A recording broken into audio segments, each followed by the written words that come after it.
अहमक्तदा यंगबिरम लेब ख्वाई पुनमपु कंगलै पाके खोंजलना इकोनोना खुरुमजबग लोइनना हौजिक मणिपुर ओरकलेब फिबम असिगी इ पाउसिंग मियामदा पौदमजरी मियोय लाख कयाना खुंदादुन लेरिब कंगलै पाक असिगी कंगलै चासिंगबु हातनबगी दमक्ता सुपनगी कुकी नुपी कुन खकना मियोय लाख कयागी चखाउ पाशन खिब मतमदा मणिपुर गवर्नमेंट करिगुममता तौबा ngamdre हाइरि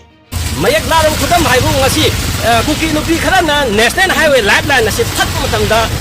अखोगी चलिबा अखोगी स्टेट अमदि सेंट्रल पोस्ट की माइकेदगी एक्शन अमता लौखपु ngamdi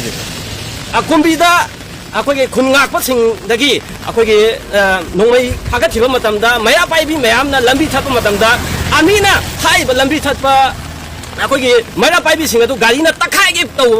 भाव तौरकांदा अखोगी मया पाइबी सिंग अदु नमखायरकांदा मखोइना पामिबा मखोइना संगे खलिबा कुंबी पुलिस फावबा अखोगी सिक्योरिटी फोर्स सिंगना संखिबा तंपाक्तदी हाइबा सेंट्रल फोर्स सिंग असे मखोगी तौफम दोकपा मथौदांग चप चांद तौरकांदा संगे तौबतबु मियामी लाइफलाइन ओरिबा इम्फाल जिबाम लंबी सिदे सोदा खकी मतमदा नुपी लिसिंग ना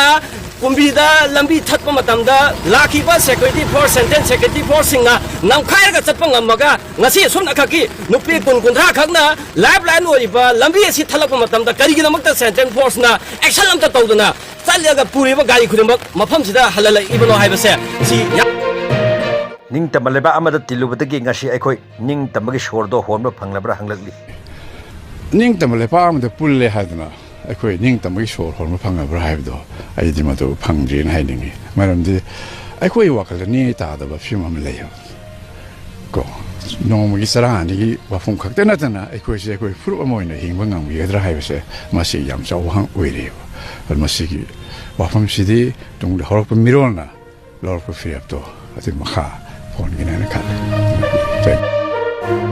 हौजिक ओरिबा मणिपुरी लॉ एंड ऑर्डर की फिबम मसिदा मसाना खंगना अंगा मथौसिंगना तफम थोकपदु लौखत्रबदी थोनिंगदबा थौदोक कया पिकथना थोलकपा याय हाइना वार्निंग तरुकली तसेंगना मोइना कंट्रोल तौबा ngamroi lan si lephan ngamroi hairagadi security advisor Kuldeep Singh amadi state force singi leader oiriba DGP Sri Rajiv Singh within a week resign tawbiyo maitai khakta thadokbiyo control tauba ngamoi do or de lan lephan ngamoi do or de akoi thengajage security advisor chief minister amadi cabinet colleague sing punchil laga within a week madugi warep am loroga miyam da khanganbiyo madu khangal lagta tarabadi manipur da thak nikpa dugumba irang amai koi soidna horlagani haiba wafong krasi media gi thuthang thangge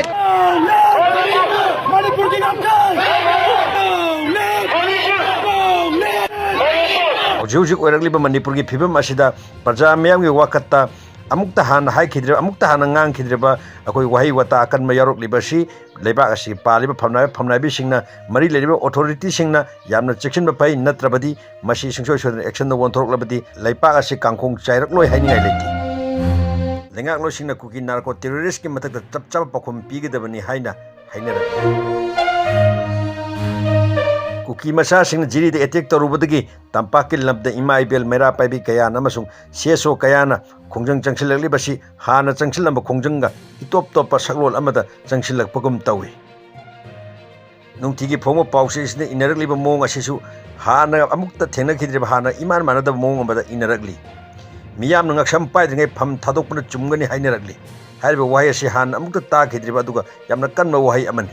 masina taklibadi प्रजा मयाम की tension से सावगी थाग से असी you're ताकपनी मरम मसिना मसिदा निंगाइदन अमसुंग खक्सिन लैथोकपा बसे खक चुमगनी थाजते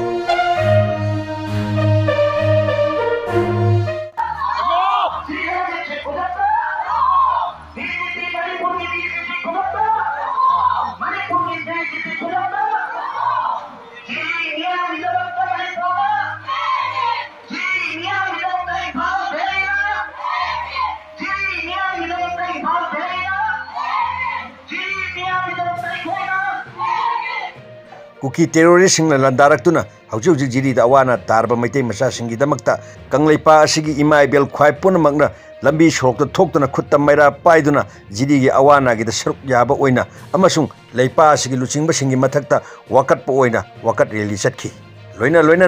law and order ngakpa ngamdraba DGP amadi security advisor Kuldeep pham thado haina mahiroi tarukna thadropa cherol aman hairi masida hena luribadi manipur gi DGP amasung security advisor cherol amagi manungda sindoktrabadi akanma khongjang changsil lagani haina khwairaman ima singna phongdorakhiba asini